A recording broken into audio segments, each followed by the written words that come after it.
If it's legal, I'm covering it. Okay. And this has been brought to my attention. It's been brought to my office. Now, for people that keep coming in here saying who, I'm following a new case. Anytime I bring up a new case, you don't know who it is. You know what I'm saying? You knew who Diddy was, but it's this guy named Derell. He goes on the YouTube by Derell. So if you type in Derell on YouTube, you'll see who I'm talking about. This is the person that got arrested. Anti-Afro Svengali. Shout out to the smoke god for the picture. I just added some touches. And I am going to address some comments that Max V made because several people hit me up and said, "Did you hear his live stream?" No, I didn't hear his live stream. So they were telling me some things that he was saying, and then I got some clips. And I thought it would be a good idea to give some information about our federal system, our criminal justice system in federal court. So I'm going to address some of the issues and comments that Max V brought up. So here's some information for those who didn't already know. I'm going to enlighten you. And of course, this is a topic, no matter what anybody says, is not going to go away until the disposition has been certified by Judge Bennett. So here we go. I'm going to be breaking in and giving commentary, providing information based on what you hear from Max V. So stay tuned. I will continuously return. There could be a logical reason for this whole situation. Dumpsey D. Derell has stated many times he has office managers who did this. He even mentioned his wife was working in his office, and his wife is listed as the human resources manager / personnel manager, whatever the title is. You see it right here. He has mentioned many times that it was other people who did it, but he has to take responsibility, which doesn't make any sense. Because if he didn't know they were doing this, then he wouldn't be held liable. He didn't use this defense when he got nabbed by the state board. He settled. That would have been an opportunity to defend himself. That could have worked out in his favor right now for the criminal trial or criminal court process, because we don't know if he's going to go to trial or not. He blamed everyone else on YouTube, but didn't make that blame or assigning responsibility to others when it came down to the authorities confronting him. There absolutely is logic in the mind of a thief. A thief will use any excuse to justify stealing. Of course, there's easy money for me to obtain, and since it's so easy for me to get, I'm going to go ahead and get it. Even if it's the second go around and I got a slap on the wrist, I have a chance not to be detected. And what do? I continue to steal money for 3 more years. But I do know that I do recommend this from him. Stay offline, please. Stay offline. As of right now, stay offline. Do not make no more videos. Do not go live. I have no criminal record. I'm a pillar of the community. They have me caged like a dog. I'm bunking with crackheads and thieves. I want you to get me out. Then you need to start listening to me. You take no more conferences without me present. What was I supposed to do? Let them think I'm guilty? They already think you're guilty. That's why they arrested you. Do you know where you are? Is any of this getting through? You don't speak to me that way. Okay, listen, they're not going to arrest you if they think you're innocent. It's in their mind. I can convince anybody. Just let me keep talking. Ferris, I don't feel you've been candid with me, and that is a very big mistake. They've taken a lot of files off your hard drive, as you know, some very damaging material. I'm still not sure what we're going to do about that. It's simple. I'm going to get up on the stand and explain. What? Absolutely not. There's no way I'm letting you take the stand, all those ramblings on your computer. The jury will believe what I tell them. It's a matter of interpretation. Interpretation? What are you talking about? You've given them a motive. It's all there in black and white. Would you relax? I'm telling you, that's why I need to get up there, to explain what all that really means. They have a coffee can with poison and your prints all over it. Do you honestly think I'm going to let them question you about that? I mean, if you're looking to destroy yourself, it is not going to be with me as your attorney. Do you understand? He was hit up and gave them information without an attorney, and they're using that information against him. And he continued on. Because they have been watching you for a considerable amount of years. That's what the paperwork is telling me. Obviously, they continue to watch him. Yes, they have to make sure they get enough evidence, but they already hit him up, and he just tried new schemes, multiple schemes to try to evade detection.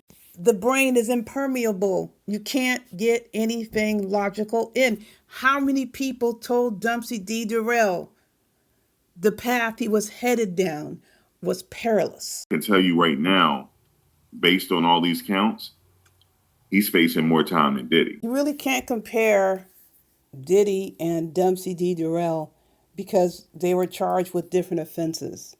So I don't think that comparison registers. Just based on a straight number, I guess you can say that, but the comparison doesn't jive because you're talking about two different sets of criminal behaviors. And let me just say this with the government. They have been stalking him for a considerable amount of time. And they waited until this alleged fraud reached a certain dollar amount. Then they came and got him. Then they came to swoop down and got him. The only time the government allows financial impropriety to stack up is if they're hot on someone's trail and they're going to arrest within a short period of time. So they have the ability to reimburse the banking institution.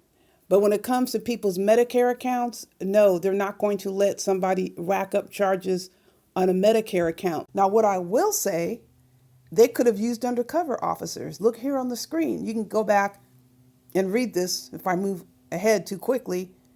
This is in the state of California. They use undercover officers to bust people in all disciplines. So if the state of California uses undercover officers, who's going to sit here and tell me the feds didn't potentially or actually use undercover officers to bust Dumpsey? How would he know? He wouldn't know. What if that was an undercover officer who actually went to that appointment that you saw here on the internet? The possibilities are limitless when you're talking about fraud, when you're talking about scam, when you're talking about greed, when you're talking about being selfish. Don't forget, dead people are involved here. He billed for dead people. You don't know what the hell happened with those people. He could have hastened their demise. We don't know at this point to what degree dead people were involved, but for the fact the feds have stated he billed on dead people. Here's what we so often fail to remember, or maybe some people don't know. The government relies on the public. When I say government, whether it's the federal government, local, state, county, municipal, whatever you want to call it, they rely on the citizens to help them, to alert them to impropriety, to thievery, to fraud. There were 7 people whose accounts were being hijacked. 7 professionals had their billing information stolen. You had actual clients who were hit up under the course of audits, or they complained to Medicare that their accounts were being billed. Likely they went to another therapist and they were told, well, you already used up your sessions. These were the people who went to Dumpsey D. Derell, and here's proof of just one example. To the first session, he made sure he got all their information. They didn't know that, but he ghosted them for subsequent sessions. Do you think those people knew right away that their accounts were billed? The state already nabbed him. There were 3 complaints filed. 3 different people filed complaints because he was misusing their billing information or their Medicaid/Medicare account numbers. The grand jury can indict a ham sandwich. Did you know that? It's a joke in the legal system. They'll indict anything. Well, indicting a ham sandwich comes from a New York State case, so that doesn't apply to the federal system. I'm going to explain to you how the situation comes to be in a federal case where there's a felony. You cannot prosecute someone for a felony in federal court unless you have a grand jury indictment. They make damn sure you get those documents. There's not going to be any excuse about, I did not, I wasn't there, I didn't pick up my mail. No, you are going to be served personally with a subpoena requesting your presence or for documents. It's going to be served by the U.S. Marshal or any other federal law enforcement agency. They're going to make damn sure you get served. And they have ways of finding folks. They will make damn sure they find you and serve you. Yes, indeed. And if you do not show, they can issue a warrant for your arrest and hold you in contempt of court.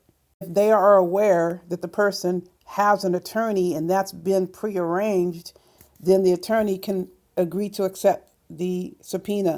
You have to make arrangements to go to court with an attorney, and you waive your right to a grand jury indictment and you sign a document. Or you say, no, I'm not waiving grand jury indictment. So they've already told you there are charges that they're seeking. So let's say the person does not waive, which Dumpsey D. Derell obviously did not waive. They will convene a grand jury indictment. So in his case, it came back as a true bill, which means there's probable cause. A no bill would mean there wasn't probable cause, and that happens sometimes. Now, a person can be charged without a grand jury indictment if a law enforcement officer files or signs an affidavit and it's an information. They want to hurry and get that case into court. Then from the information, they can get an arrest warrant. And that whole process gets the ball rolling with the grand jury. Eventually, there has to be a grand jury indictment unless that person who was arrested under the information, the affidavit that was filed, followed by an arrest warrant, that person also would have to waive grand jury indictment. This is a system that we are beholden to, that who likes to call it a bunch of bullshit, dumbass shit? Who was saying TMK? This is a dumbass shit that TMK talks about, that it's a waste of time that we shouldn't be talking about. A system that we're all beholden to. What means something to me is the evidence there enough for him to be found guilty? Now, here's another possible outcome. If he can, it's only a couple outcomes here. Either they'll drop the case against him because they don't have enough evidence, which that's not the case because they've been stalking him. But is that evidence strong enough for a conviction if he take it all the way to a jury trial? Now, if he don't take it to a jury trial, the other possible outcome is he could take a plea. So Dumpsey D. Derell did not waive grand jury indictment. Now, what he could have done, he could have got this over quickly without a grand jury indictment, got this over quick and in a hurry by agreeing to an information and taking a plea. Didn't do that. He pushed the process, which is a constitutional right. I'm not complaining about it, because there has to be a grand jury if it's a serious crime. If law enforcement officials or officers of the law interview you, it doesn't matter what agency they're from, they can use those statements, those inconsistent statements against you.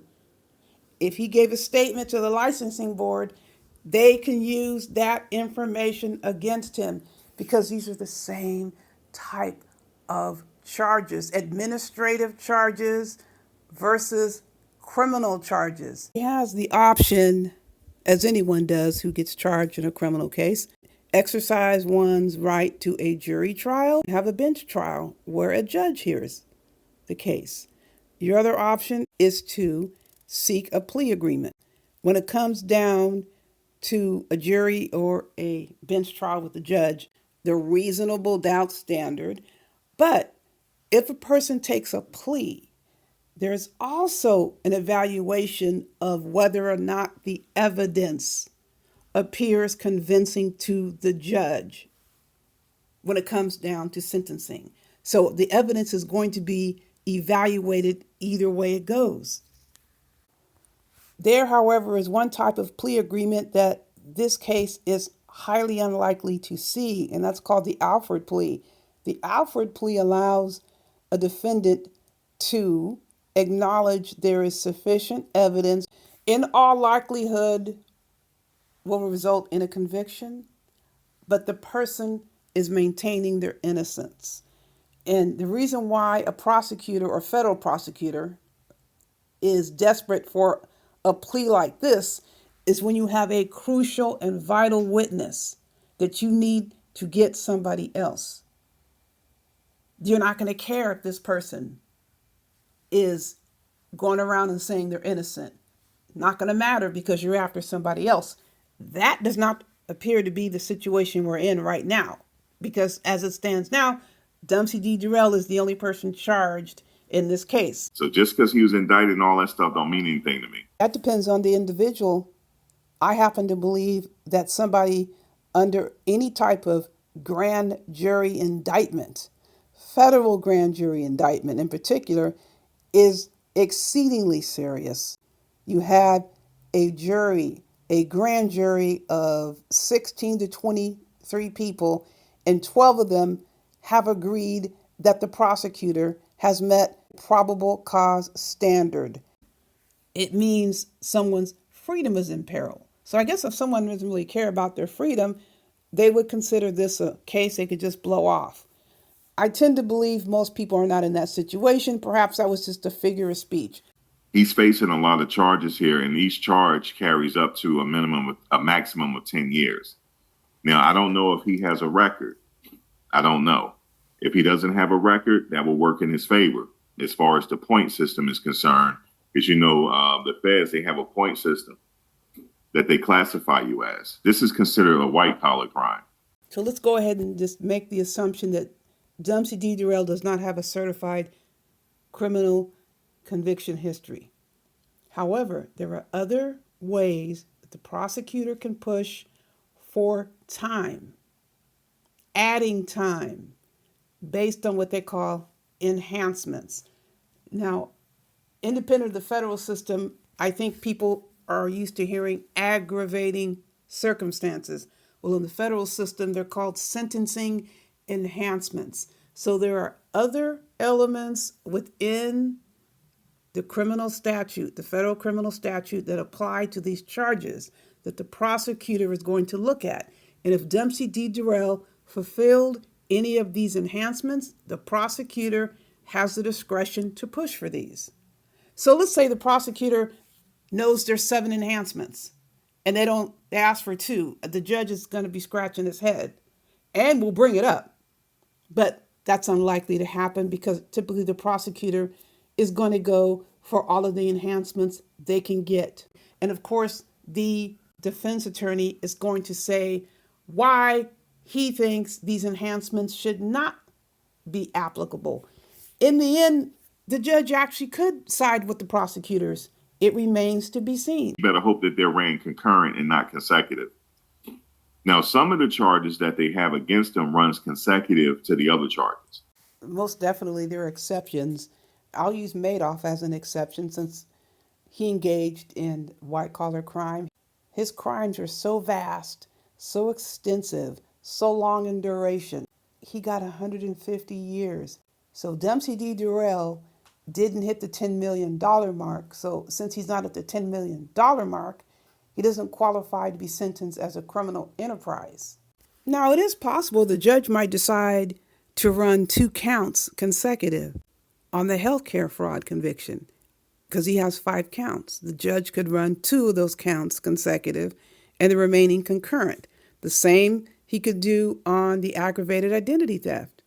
He can run 2 of the 4 consecutive and the remaining 2 concurrent. Being that they got the First Step program, he only has to do 50% of his time that they gave him. So there's different things you could do to get out. Just because they give you like 10 or 15 years don't mean you have to do the 10 or 15 years. There's certain things you could do to get your time shaved. And also, if it was your first offense, you're eligible for the First Step Act like that. But you have to do something about 50% of your time or something like that. Okay, so the First Step Act, in order to be eligible, your conviction cannot appear on the excluded list. If his conviction appears on the excluded list, he's not eligible for the First Step Act. Now, the First Step Act allows first-time offenders to gain credit towards early release, reiterating the conviction cannot appear on the excluded list. However, they have to participate in very specific programs that relate to the crime that they were convicted of, and other programs that aim to reduce the chances that they will return to prison. You have to serve time in order to get credit. You have to have a prison sentence with enough time on it. So if you've been sentenced to, let's say 18 months, I'm just making up any sentence, you can't get a year worth of credit on 18 months. You just can't cool your heels and say, okay, I've been in here for 3 years and I have a 6-year sentence, so I get half time off. Nope. They're going to evaluate whether you've been participating in programs that are directly related to the crime you've been convicted of. And with the First Step Act / program, I believe the maximum credit that can be earned per year is something like 64 days. So that's only like 3 months per year. And you have constructively participated in programs related to the crimes for which you've been convicted, that they're going to be evaluating the level of responsibility you assume for the crimes you were convicted of. No matter how that conviction came about, whether it's a judge hearing the case, a bench trial, whether it's a jury trial, whether you took a plea, they're still going to be looking for your level of acceptance, your level of taking responsibility for the crimes you've been convicted of. Let's say if the judge give him 3 years apiece, that's 27 years, but he only have to do 3 of it before he's eligible for parole. There is no longer parole in the federal system. It was abolished back in like the mid 80s. It was phased out. So what they have now are different programs. Like over the years, they've had different programs where a person can potentially earn early release. This is among the percentages available. These aren't all the percentages. You have the 50%, you have the 66.6%, and you have 85%. The person must serve that percentage of time in order to be considered for early release. And they're going to base it on a number of factors. Your criminal conviction and whether you have been participating constructively in programs. Because what they're trying to do is reduce the number of people who return to prison. They want to reduce the recidivism rate. So it's all going to depend on your individual circumstances rather than a global standard. And the Sentencing Commission is constantly changing the percentages. But I know with the First Step program, the 66% and the 50% relate to whether the crime is considered serious. If the crime is considered serious, 66.6% of the time is required. If it's not considered as serious, there's a 50% that you also have to participate in certain programs constructively, not an ass warming seat. They're going to evaluate you individually, and there's this huge push now towards individuality rather than these blanket formulas that apply across the board while you just sit back in prison and cool your heels and just wait for the 50% or 66.6 or the 85%. No, they want you participating because they don't want to see you back in prison again. The best way to stay out of this predicament is don't perpetrate crimes that will land you in the clutches of the federal prison system. Did you know that some of the U.S. prisons are privatized, right? Did you know they're trying to sue and say they were promised more inmates than they got? They're mad because they were promised more inmates. These jails are not filled up. They were promised more inmates. Why do you think they're going after these illegals? They got somewhere to put these illegals. These jails need to be filled up. But see, guess what? They can't even put the illegals in there because You can't justify putting illegal in federal prison. The federal prison system, the Bureau of Prisons, no longer has private prisons, and that's been, what, 4 years or so? If a person is an illegal alien, it depends on what crime they're committing. That's going to determine whether they're going to be prosecuted in federal court or they'll be deported. The other option is to make arrangements with the country of origin that they will be incarcerated in that country. I had checked a couple of years ago, it was like 28 to 30% of the federal prison system has straight up illegal aliens. And I'm not talking about people who are legal residents, full blown illegal aliens who have absolutely no right to live in the United States or work in the United States, but they perpetrated serious crime in the country.